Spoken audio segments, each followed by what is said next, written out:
Welcome everyone to the Squared Circle, the UK's #1 pro wrestling show, where we don't just look at the present, we look at the past and the future of some of wrestling's biggest ever shows.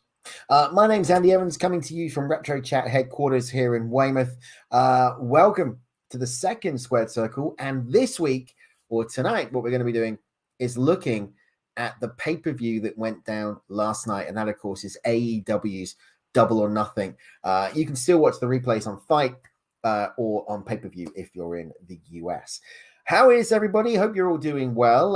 What a 24 hours we've had. We kicked off the Squared Circle last night, as you're watching this on Monday, with the legacy of Bully Ray. Thanks to everyone who joined us for that one. We got more coming over the next few weeks here on the Squared Circle. Now, if you would like to get in contact with us here on the show, you can do. All you need to do is go to Facebook at Retro Chat Podcast, or you can tweet us at Retro Chat Pod. If you would like to join our new community, then do that by joining our Discord. The full details are on screen if you're watching this now, but also check the comments on both the podcast feed and here on YouTube, and you'll be able to join it via the direct link there. We've got topics on everything from retro chat to movies to wrestling to TV, the buy and sell area. If you want to talk about comic books, if you want to talk about anything you want, come and join us. We're really trying to build an active community as part of the Retro Discord. So look forward to hopefully seeing you all there. All right, as we said last night, AEW Double or Nothing took place live on pay-per-view. It was a bit of a controversial show because there was a lot of things going into this as to whether or not it was going to be the planned card that we'd seen. The first thing, and possibly the biggest altercation, was that of Maxwell Jacob Friedman, MJF. Was he or was he not going to appear? We'll touch on that and our thoughts on that in just a moment. A couple of weeks ago on Rampage, Daniel Bryan got injured by catching his foot in between the apron and the staging area. And you can see the video of that, a fan cam video of that, on the YouTube channel right now under the Squared Circle. And we also now know that Sting was injured and is unable to compete, not medically cleared. So there's been some changes to the card, and we'll touch all on that as we go through. Also tonight on the AEW Double or Nothing pay-per-view, it's the finals of the Owen Hart tournament. And, you know, Martha Hart is going to be there. Oj and the kids are going to be there. It's going to be great to see who wins. It's going to be a cracking pay-per-view. But let's kick it off with the first match. And this took place on the buy-in, and it was Hook and Danhausen. He's nice. He's evil. Facing off against Tony Nese and Smart Mark Sterling. And this match was on the buy-in, and basically we have seen this story arc develop between Hook, the son of Taz, and Danhausen. And for those of you who are not familiar with Danhausen's work, I mean, from Ring of Honor, the guy is just a comedy genius. In fact, I'm loving his theme music. So if you're listening on podcast, we will be going out to Danhausen's AEW theme because I've got it stuck in my head and it's really, really damn good. He's a comedic genius, and the way that they've been playing off this relationship, this tag team between him and Hook has been, well, it's had me hooked. Pardon the pun. Let's go to ringside. Let's look at the results. Dan Halvin was on his way to the ring. He stopped halfway down, and the theme of Hook started playing. So the cold-hearted, handsome devil Hook makes his way to the ring, who gets a Road Warrior pop. No word of a lie. I mean, the crowd absolutely went nuts for Hook and for Danhausen. With all four men in the ring and Hook's theme dying down, the bow sounds, and off we go. We are running. Hook and Nese kick off things for their respective team. Tony Nese rolls out to the floor to regroup with Sterling and then heads back into the ring. Danhausen tags himself and Nese laughs. He leans over and allows Danhausen to get a headlock a la Jerry the King Lawler and Andy Kaufman in the film Man on the Moon. Great film. We will do that on Retro Chat. Do you think we should? I think we should. We should do Man on the Moon. But just like that move, we see it backfire on Danhausen as Nese sends him down to the mat with authority. He gets in some more offense, dominating Danhausen, and then Tony Nese tags in Smart Mark Sterling.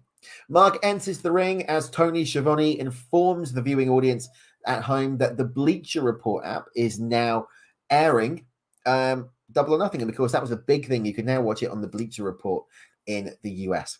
Back to the action. Sterling lands a shot or two and then quickly tags out, bringing Nice back in to work over Danhausen in what is turning into a purely one-sided affair. And I kind of expected that with this match because Danhausen, not really known for his amazing technical prowess, but it's more the comedic. He's nice, he's evil kind of gimmick. So we kind of expected that. And Tony Nese does need to get some sort of push going at the moment.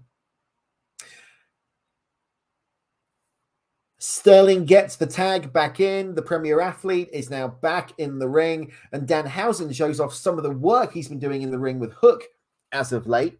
As he launches Nice with a suplex before finally making it to the corner for the hot tag to get the cold-hearted, handsome devil Hook into the ring.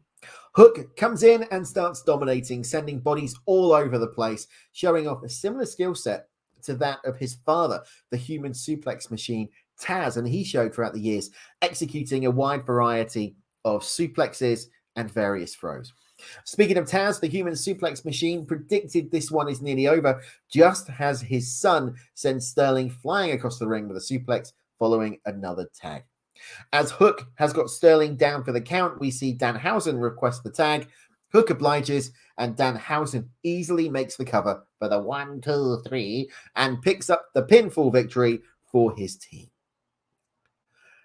The commentators Tony Schiavone and Excalibur inform us that Danhausen has gained the revenge he sought on Sterling and Nice with the help of Hook.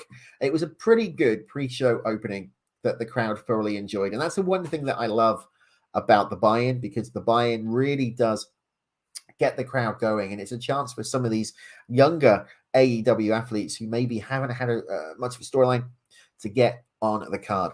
Danhausen is going to be, he's not going to be the face of AEW. Let's not fish around the bush here. I can see him holding the TNT title at some point, but the one that they've really pulled the trigger on now, and the guy who's really taking it to the next level, is Hook. Hook is phenomenal. From seeing him from the ranks of Team Taz to breaking out and going on his own, he has done an amazing job. So Hook is one to watch out for in 2022. The buy-in is over. We are now back on the main card. Jim Ross is joining the announcers at ringside. We've got our commentary team. We are ready to sit back and rock with AEW Double or Nothing live from Los Angeles, live from Las Vegas, sorry, not Los Angeles. The video package is aired. We are officially on the way. We are live. And what match are we going to kick off with? Wardlow and MJF. Now, if anyone's been following the wrestling news over the past few weeks, they will know that MJF and AEW owner Tony Khan have been in some sort of dispute. I don't know the full details. I don't know why. MJF is saying that he will go where the money is. He will go to WWE if he wants. He's not happy with the contract. He's in contract until January 2024. He signed an extension, and he was getting more money on this contract extension, but feels now he's being hard done by. He feels now that some of the talent that are coming in are taking over. And you know what? Whether or not you agree with that or not, MJF is still relatively green. He's a young kid who's got a whole future ahead of him. I'm a fan of MJF. I think MJF's work has been phenomenal the past 12, 18 months in AEW. His promo skills on the mic are unrivaled. He has that heel ability to get under your skin to the point that you really want to hurt him. He's just a natural heel. And, you know, I kind of hope he stays with AEW, because I think that if he left and went back to the WWE or went to the WWE, he would get lost in the shuffle. There's no doubt about that. There isn't a place for MJF on the card at the moment in the WWE. There really isn't. He could go to NXT 2.0, be misused. If he goes on Raw, he'll be lost. He's too much like The Miz. If he goes on SmackDown, he'll be lost. Again, he's too much like The Miz. There's no brand split in WWE anymore. That's gone. So what would happen to him I think he's cutting his nose off to spite his face, but at some point, there's going to be a fallout of this. But let's go to the action, because the theme song plays and out comes Maxwell Jacob Friedman. It was only the day before that MJF missed the scheduled meet and greet at the Fan Fest at Double or Nothing earlier in the weekend. He does emerge, comes through the tunnel. He makes his way down to the squared circle as the fans spread throughout the arena with a deafening asshole chant. I mean, now that's MJF, right? He settles in the ring as the chants only grow louder. From there, we shoot backstage and we see Wardlow accompanied by a number of security guards a la Goldberg. The handcuffed former bodyguard for the Pinnacle leader begins to make his way down to the ring. The commentators are pointing out how it looks like Wardlow is salivating at the prospect of finally getting his revenge on MJF tonight at the show. He emerges from the entrance tunnel from the Vegas AEW fans, exploding the place with a massive roar, and heads to the ring where he is let out of the handcuffs. The pay-per-view opener is about to get underway. Both participants are in the ring, the stage is set, and the bell sounds to get this one off and running. What happens? MJF immediately rolls out of the ring. The fans boo and break out in a he showed up chant as Freedom attempts to sneak his way into a free cheap shot from behind to Wardlow. Wardlow eats it, snatches up MJF with the intentions of delivering his powerbomb symphony. Instead, MJF breaks free and once again tries to escape for higher ground, sliding under the ring ropes and trying to get another breather on the floor at ringside. He re-enters the ring, and after nearly getting Donkey Konged by Wardlow, he manages to get a poke to the eye that gives him just that little bit of breathing room and ability to establish some offense. He continues by getting in some shots on Wardlow, but it isn't long before he's screaming out of fear as the bigger man starts to unload his pent-up aggression. Bear in mind, this has been weeks in the making on Dynamite. The fans chant some expletives at him. We can't repeat them as he scurries out of the ring one more time and attempts to avoid the fight once again. MJF is now back to telling the crowd to shut up and hollers over at Wardlow. They can work this out with words. Let's talk about it. Let's be friends. Let's go and have a coffee. The fans are having none of it, and neither is Wardlow. They are booing him out of the building. MJF tries to seal the dance by doing the handshake to confirm the peace offer, but Wardlow hangs on to his grip, and as he faces MJF, turns into stone. He snatches MJF and this time begins taking MJF on a trip to the Powerbomb Symphony. He hits one, the fans chant one more time, and then two more times, and Wardlow obliges. He picks MJF up again and shows him all four sides of the building in midair before planting him down on the mat with a vengeance. A fourth and a fifth powerbomb appeared to be all she wrote for Maxwell. He puts a boot on MJF's chest and the referee begins his 3 count, which could realistically do a King Kong Bundy and just go to 550 if he wanted. But instead, Wardlow removes the boot after 2. He's not done inflicting damage to his former employer, so he hoists him up for a 6th powerbomb and then asks the fans if they want to see a 7th.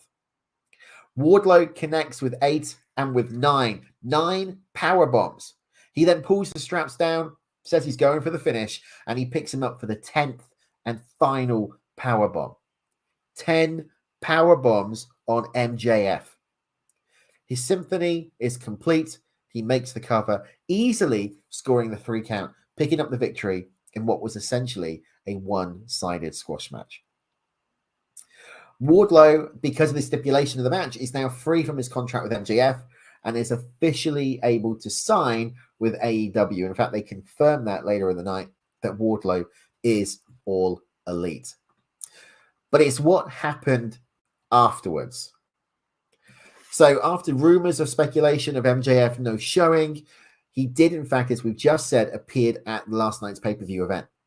Now, Sean Ross Sapp is reporting that MJF only arrived shortly before his match and left immediately and has a lot to think about in terms of his future, though his contract with AEW, as we said, isn't expiring until 2024. Now, to make things even more interesting, in the post-pay-per-view media scrum, Tony Khan was asked about the MJF situation. He declined to speak on it. He says, I'm not going to comment on that.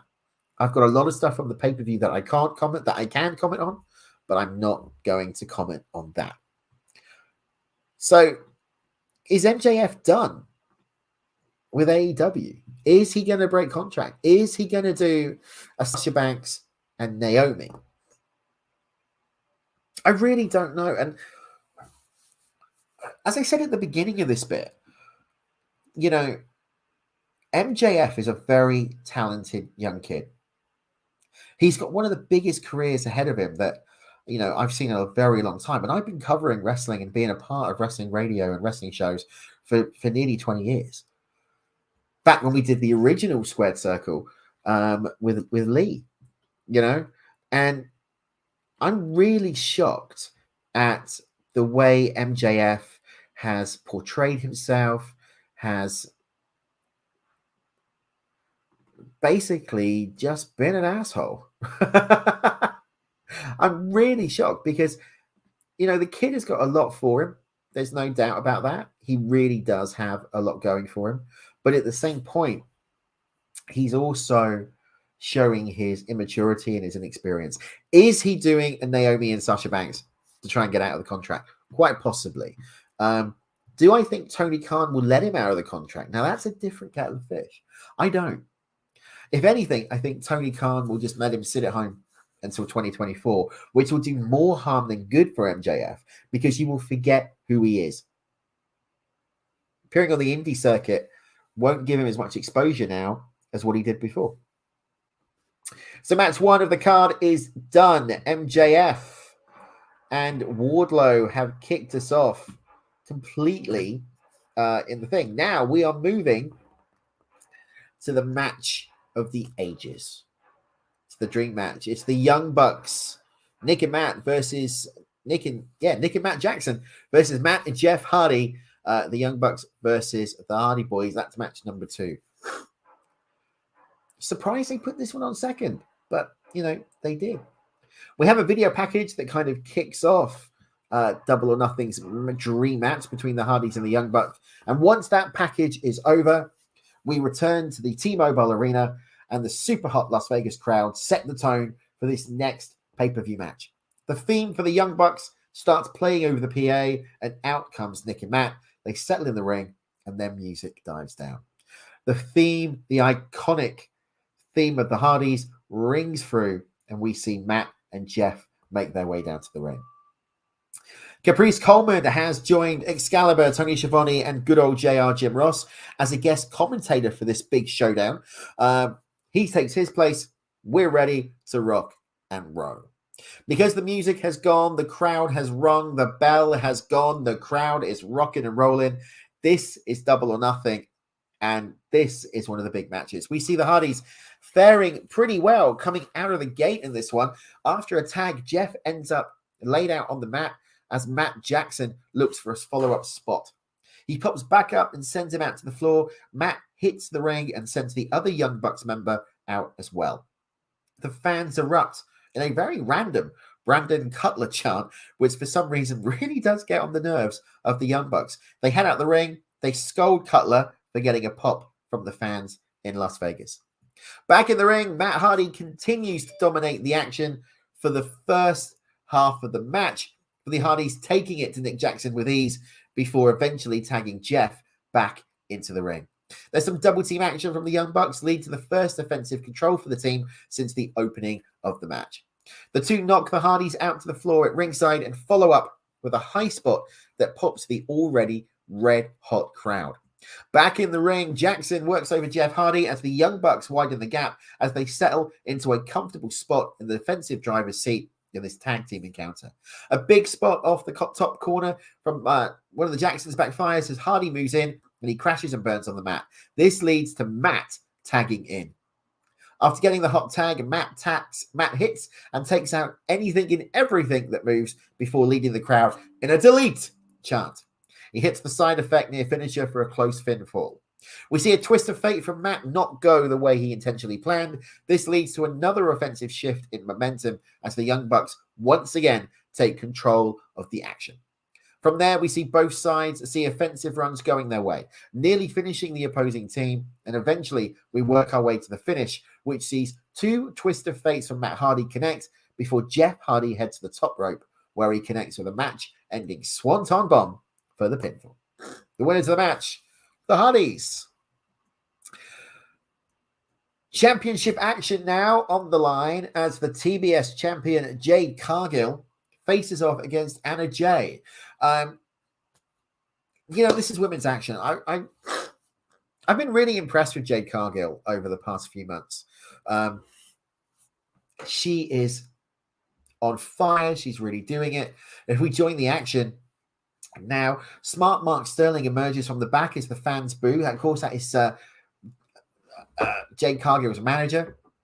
Jay continues to beat down Cargil in the ring, and John Silver out of the Dark Order ends up running down. He takes the neck brace off of Sterling, plants him on the floor with a brainbuster. In the ring, Cargil hits the Eye of the Storm out of nowhere, goes for the cover, but Jay finds a way to kick out after 2.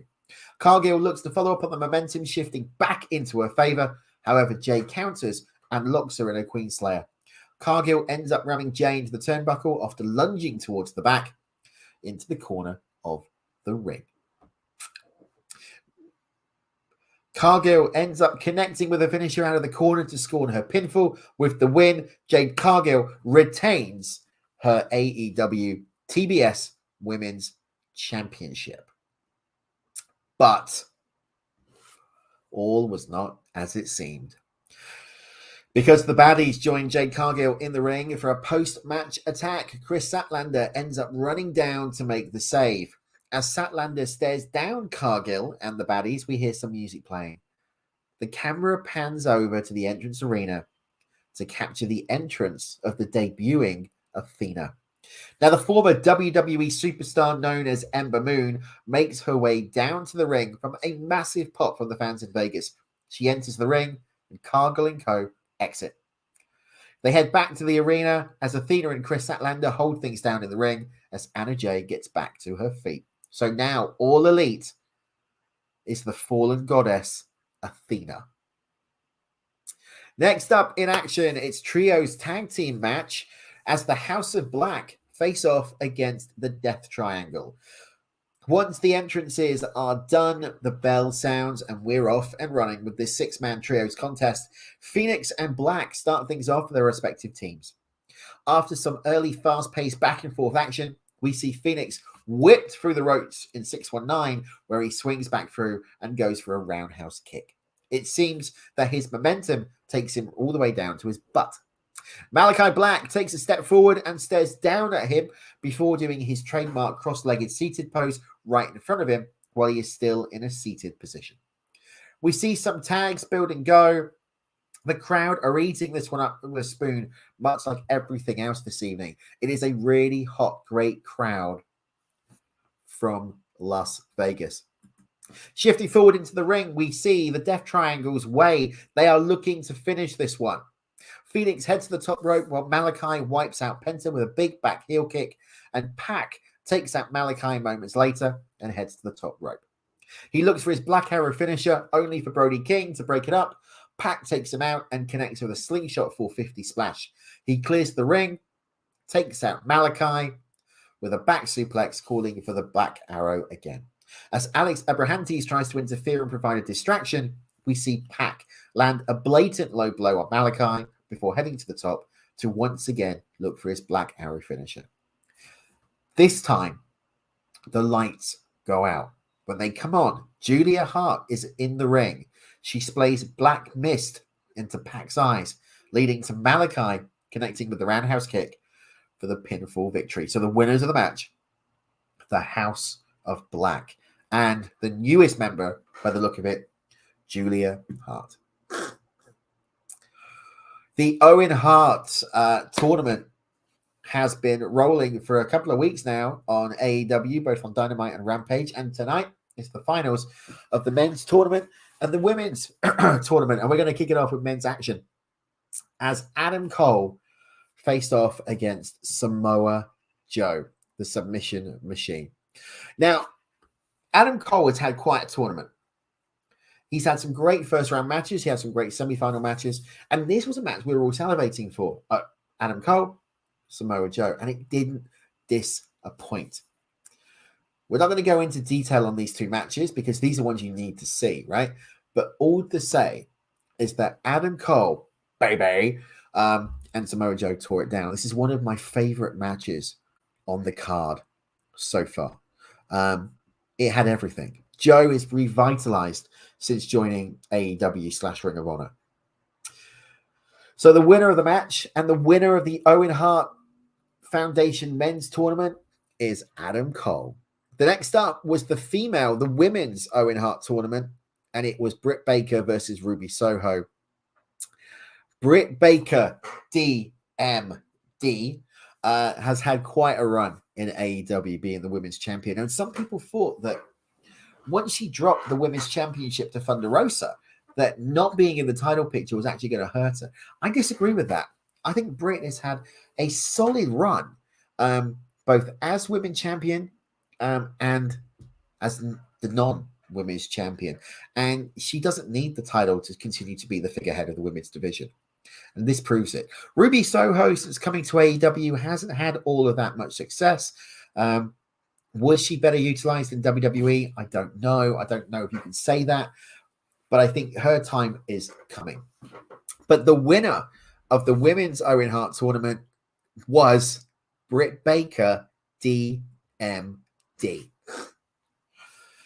So you've got the power couple of Adam Cole and Britt Baker as the first ever winner. And with that said, Tony Schiavone comes to the stage. He does a nice introduction for the widow of the late, great Rocket Owen Hart. Dr. Martha Hart comes out to present Adam Cole and Britt Baker as the winners of the tournament. The fans chant Owen in a really nice feel-good moment. She reads out a lengthy pre-written speech that the crowd did show great respect to, popping huge after Dr. Hart had finished up each sentence, including at the end when she mentioned how she wants to see everyone next year wearing a beautiful hat like the one she's wearing now. She then presents Adam Cole and Britt Baker with their trophies for the Owen Hart Cup, as well as their respective championship bouts. What an amazing moment. What an amazing scene. Owen Hart is such a talented performer. He was, and he's so missed, that to see him recognized once again in professional wrestling by a company such as AEW is brilliant. And I'm so glad, to be honest, it's not the WWE. I really am. Next up, it's mixed trios action as Scorpio Sky, Ethan Page, and Paige Van Zant face off against Sammy Guevara, Frankie Kazarian, and Tay Conti.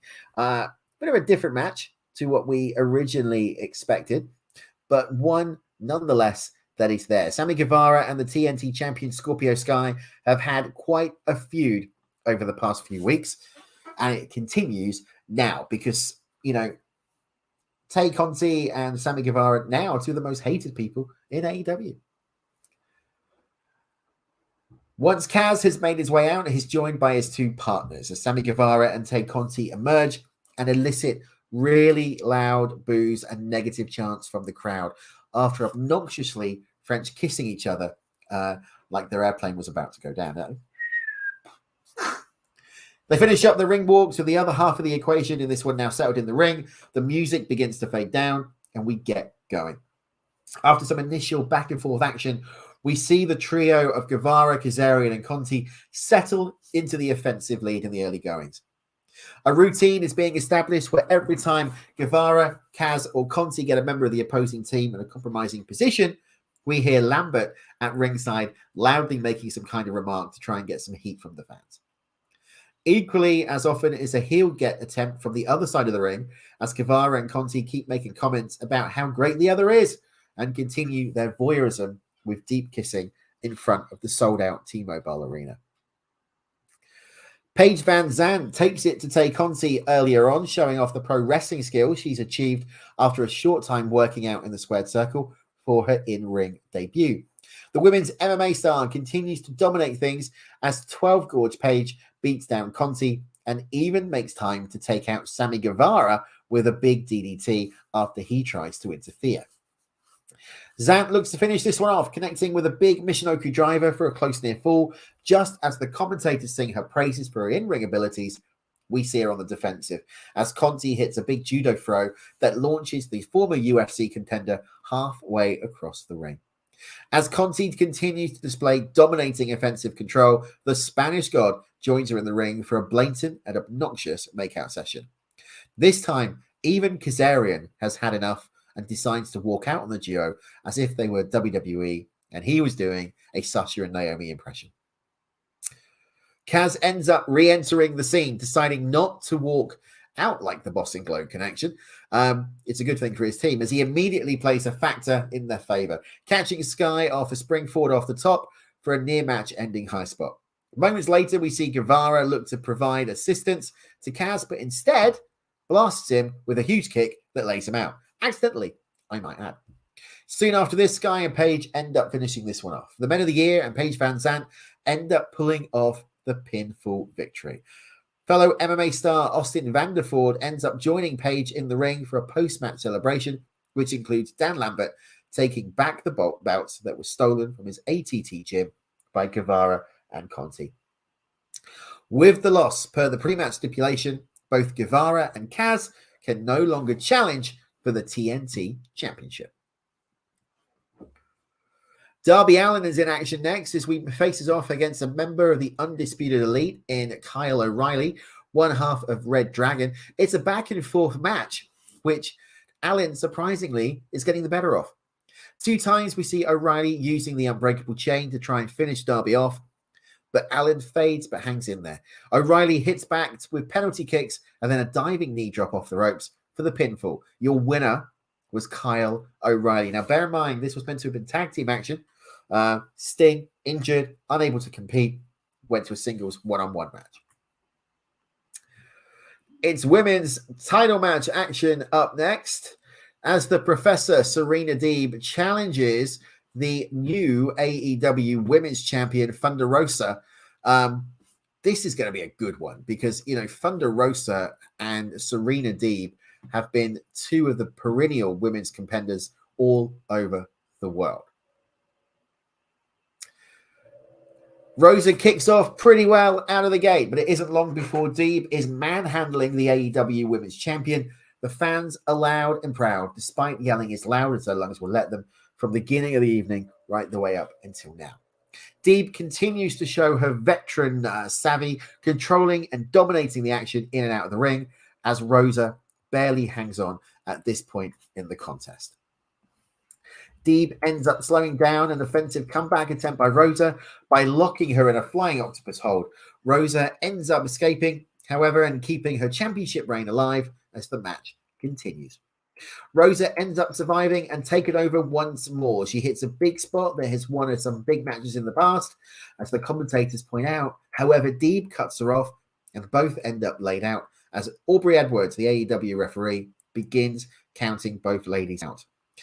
After this, Rosa gets back to her feet to break the count. She starts firing up for a big comeback, hitting a Death Valley driver off the ropes for a super close near fall on Deeb. Now we see Serena Deeb chop block the back of Rosa after coming off the ropes with a full head of steam. She follows that up by locking her in a figure 4 while still in the hold. Rosa lands some smacking palm strikes, which Deeb happily returns. Rosa ends up bringing Deeb back into the ring off the top the hard way, connecting with a big superplex. She hangs onto the head and shoulder control upon landing and stands up to connect with a Fire Thunder driver. That scored the pinfall. With the win, Thunder Rosa retains her AEW Championship in an amazing performance against equally impressive Serena Deeb. The Jericho Appreciation Society is up next as they're facing off against Jon Moxley, Bryan Danielson, Santana Ortiz, and of course, Eddie Kingston in what is called Anarchy in the Arena. The familiar sounds of Chris Jericho's Judas theme by Fozzy plays as the Wizard leads his team down to the ring as fans sing along inside the T-Mobile Arena. This is a wild match, guys. It goes back and forth all over the place. You've got some great high spots involving ladders and barbed wire covered boards. The camera pans into the ring. Moxley and Danielson get Jericho and Hager down and proceed to elbow the crap out of them over and over again. Eddie joins the fun, entering the ring with a can of gasoline. The Man King jumps the gas all over Jericho and Hager. Danielson and Kingston, actual teammates, end up brawling with each other before anything else happens. Mox is trying to separate them, and in comes the Wizard to take advantage. Hager joins him in launching Mox out onto the barbed wire covered board. Jericho hits the finisher on Kingston and grabs the turnbuckle. He tells Hager to pull Danielson closer. He hits a big spot and goes for the cover, but somehow the American Dragon kicks out and the match keeps rolling. Danielson fires up for a big offensive comeback. He blasts everyone in sight with repeated yes kicks and then goes for a running knee in the corner. Danielson looks to be ready to finish this one. He becomes victim to a shot from behind with the bat from Hager. Jericho comes in, applies a wall of Jericho on Danielson. Hager helps stretch him even more. Danielson loses consciousness and goes out, a la Steve Austin, WrestleMania 13. That's how this one ends, as the Jericho Appreciation Society end up with the victory in an absolutely insane match. The JAS win the Anarchy. We then got a pre-recorded piece of action featuring Rush make his AEW debut, signing with Andrade El Idolo. Of course, not in the arena, because he was getting married to Charlotte. Congratulations. Well done. We now head to the interview zone, where a member of the AEW broadcast team is standing by with Ethan Page, Scorpio Sky, and Paige Van Zant. Ethan Page gloats about their victory earlier this evening and talks about being happy that they can now be done with Sammy Guevara and Frankie Kazarian and move on to bigger and better things. We then hear from Scorpio Sky, who touts beating the aforementioned duo and take Conti in the trios.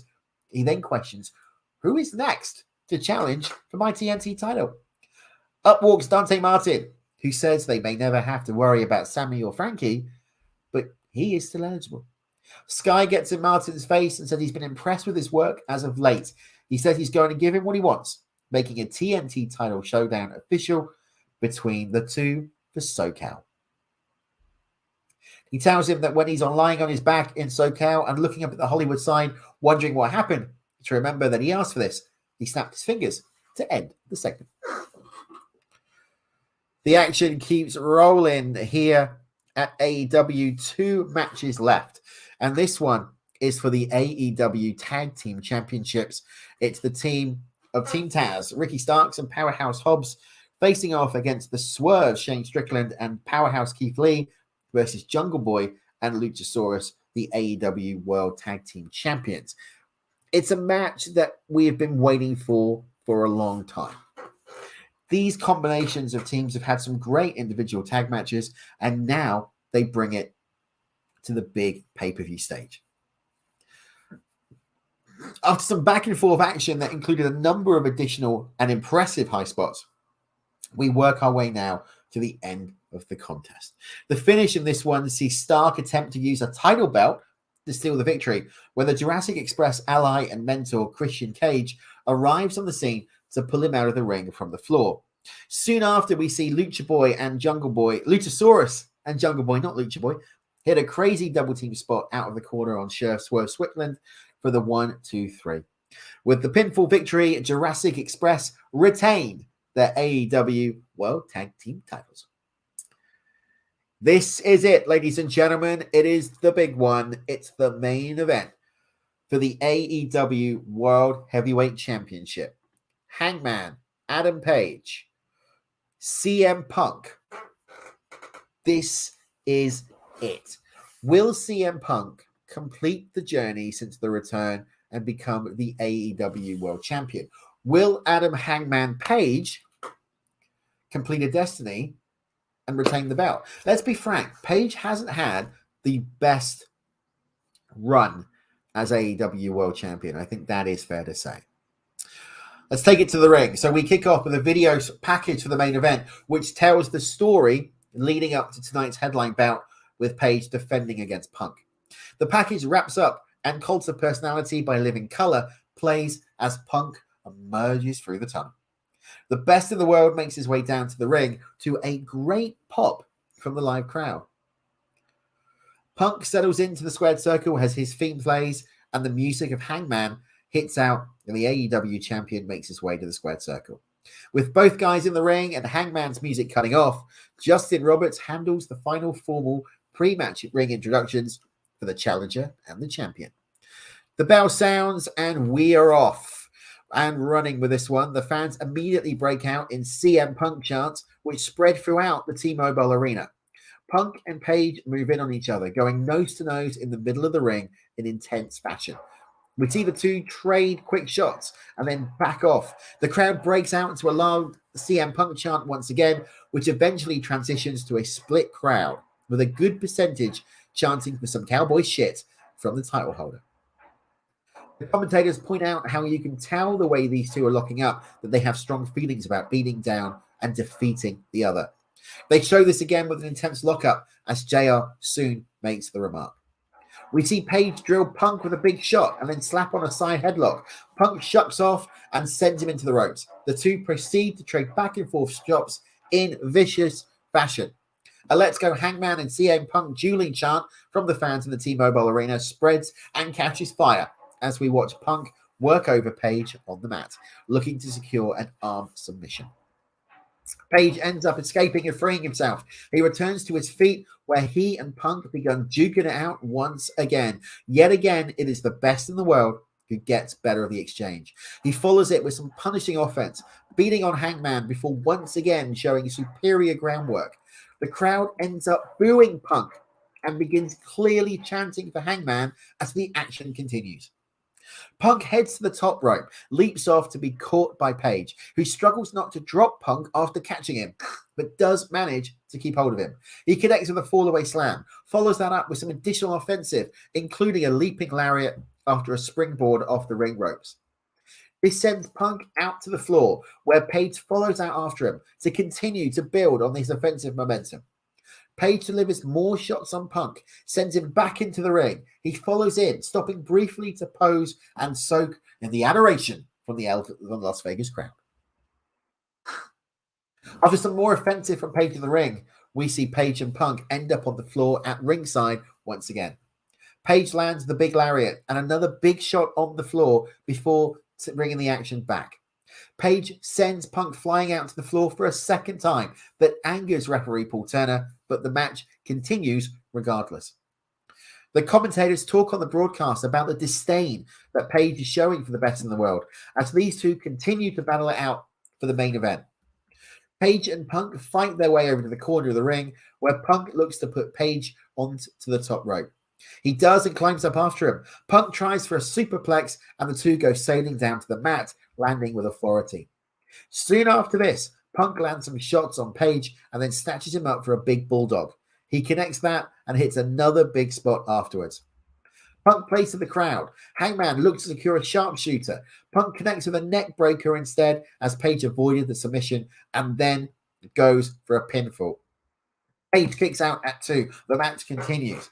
This is where conditioning will start to play a major factor in determining who ends up getting their hand raised, is what is said by Excalibur. We see both guys down and out when they get up. It's Page who sends Punk sailing, hits a crazy moonsault onto Punk on the floor. Replay to this as Excalibur points out that Page may have suffered an injury upon landing. Page rolls Punk back in the ring, gets himself in a position to hit the buckshot lariat. He goes for it. Punk has it scouted, avoids it, locks in the sharpshooter that he couldn't lock in earlier. Page is screaming out in pain. He looks to escape the hold and keep on to hold of his AEW Championship. He fights and crawls his way to the ring ropes where he eventually grabs them and forces the hold to be broken by the referee. Punk holds on to the hold for a few more seconds. Punk looks to have an idea of sorts as we see Hangman still feeling the effects of the sharpshooter and previous offense from Punk. The best in the world ends up heading to the ring apron and is looking to finish Page with his own maneuver. He goes to the buckshot, tries to finish Hangman off, makes the cover. Page kicks out before 3. Now we see Page recover and begin to take on offense. He looks to finish Page with his finisher now as he calls and goes for the GTS. Page goes for another one, but upon going for the cover, the referee's head bounces off the mat. The fans are actually booing after Punk wasn't finished off in the last high spot. Page gets up and plays to the crowd as Punk is laid out below him. Page calls for the GTS. He hits it, goes for the cover. Punk kicks out. The match is getting some great heat from the crowd as they start to sense that the end is coming very soon.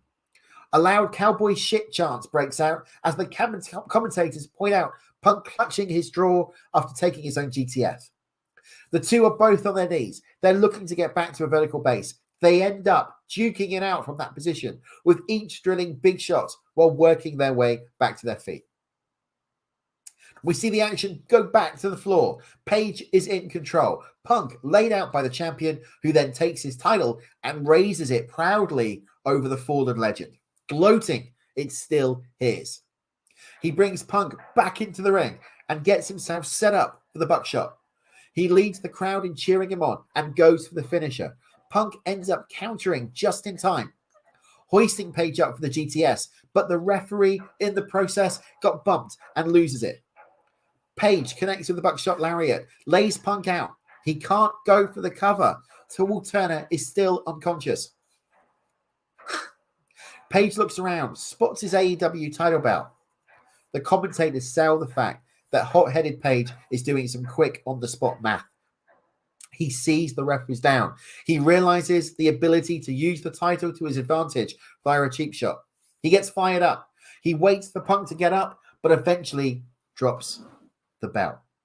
He instead positions himself for the buckshot. He goes for it. Punk counters, connecting with the GTS. He goes for the cover. Paul Turner, the ref, recovers. 1, 2, 3. CM Punk wins. We have a new AEW World Heavyweight Champion, and he is the best in the world. The crowd pops and soaks in the moment as CM Punk is presented with the championship bout. Cult of Personality is playing for the second time. Wow. An emotional Punk takes the title and hoists it up in the air, soaking in the adulation from the fans inside the T-Mobile Arena in Las Vegas, Nevada. And that is how Double or Nothing goes off the air. A new AEW World Heavyweight Champion, best in the world, CM Punk. Wow. What a pay-per-view event. What a show that was. I think, as always, AEW never fails to disappoint when they put on pay-per-view. I don't think they've had a bad pay-per-view in a few years now. Tremendous. All of the action that they needed to do, they put on. So impressed with what the guys at AEW have done. And this just proved it. I mean, just totally proved it. Now, there is some backstage news. Because Eric Bischoff made some recent comments about CM Punk being the biggest flop, biggest financial flop in the history of wrestling. And Tony Khan and CM Punk was asked about that at the media scrum. But before Punk could answer, Khan went into an expletive-ridden tirade defending Punk's worth to the company. It's transcribed below. That's effing BS. There's only one person that can attest to that. I don't know what other people. I can only attest to what's happened here in public record. And some of these things are a matter of public record. We do have, over the years, a good amount of financial data in pro wrestling. I can tell you, no one wrestler has ever come in and made a bigger plus delta financial difference in the history of my company. This is the 3rd year anniversary this week, going into year 4. No one person has ever made a more positive impact. We just did a record pay-per-view buy. Every pay-per-view, he's done a 4 pay-per-view cycle now. Every one of them was the record. Whether it was All Out, where he was a huge part of the draw with Darby. His debut, of course, was a huge thing with the first dance. The biggest Rampage draw in the history of that show. The matches he carried the Friday Night War, which, by the way, is a matter of record in effing court in the state of California, that we won the Friday Night War. Just ask Jerry McDevitt, because he effing wrote it. The guy won it versus Matt Sydal, who's a great wrestler. He had another goddamn great match on Friday. This effing guy, he effing did the Friday Night War. He did the first dance. He's done the record for Double or Nothing. He did the record All Out in his debut. He was part of a record Full Gear in a great match with Eddie Kingston. Effing, he's wrestled a bunch of young guys and a bunch of veterans in between there. Will Hobbs, Daniel Garcia, goddamn. Then he showed up and did the biggest program in terms of everything. TV buys ever with MGF. And then he did the goddamn main event here. He's the biggest part of financial success in the history of this company. Let's effing go. Now, Tony Khan is a fan, right? Great mind. He's done wonders with AEW in 4 years. But sometimes, Mr. Khan, you need to step back and not let your emotions take hold. And there is a way of putting this across that didn't need to be as expletive as what it was. But you're passionate, and I get that. Do I agree with what Eric Bischoff said? Absolutely not. Do I think CM Punk is a financial flop? Absolutely not. What do I know? I'm a fan. I'm a podcast host for 20 years. What do you think? What do you think about AEW Double or Nothing? What do you think about CM Punk? What do you think about a new World Heavyweight Champion? Let us know in the comments here on YouTube, or join our new Discord available right now. This link is on screen and in the comments. That's it for this week's edition of the Squared Circle. There will be no retro chat this week because we've done a TSC. More retro chat coming next week where we're going to touch on the Lover Spock. Until then, my name's Andy Evans. I will see you very soon. Take care. Goodbye. And thank you for joining me for Double or Nothing. I'll see you next week.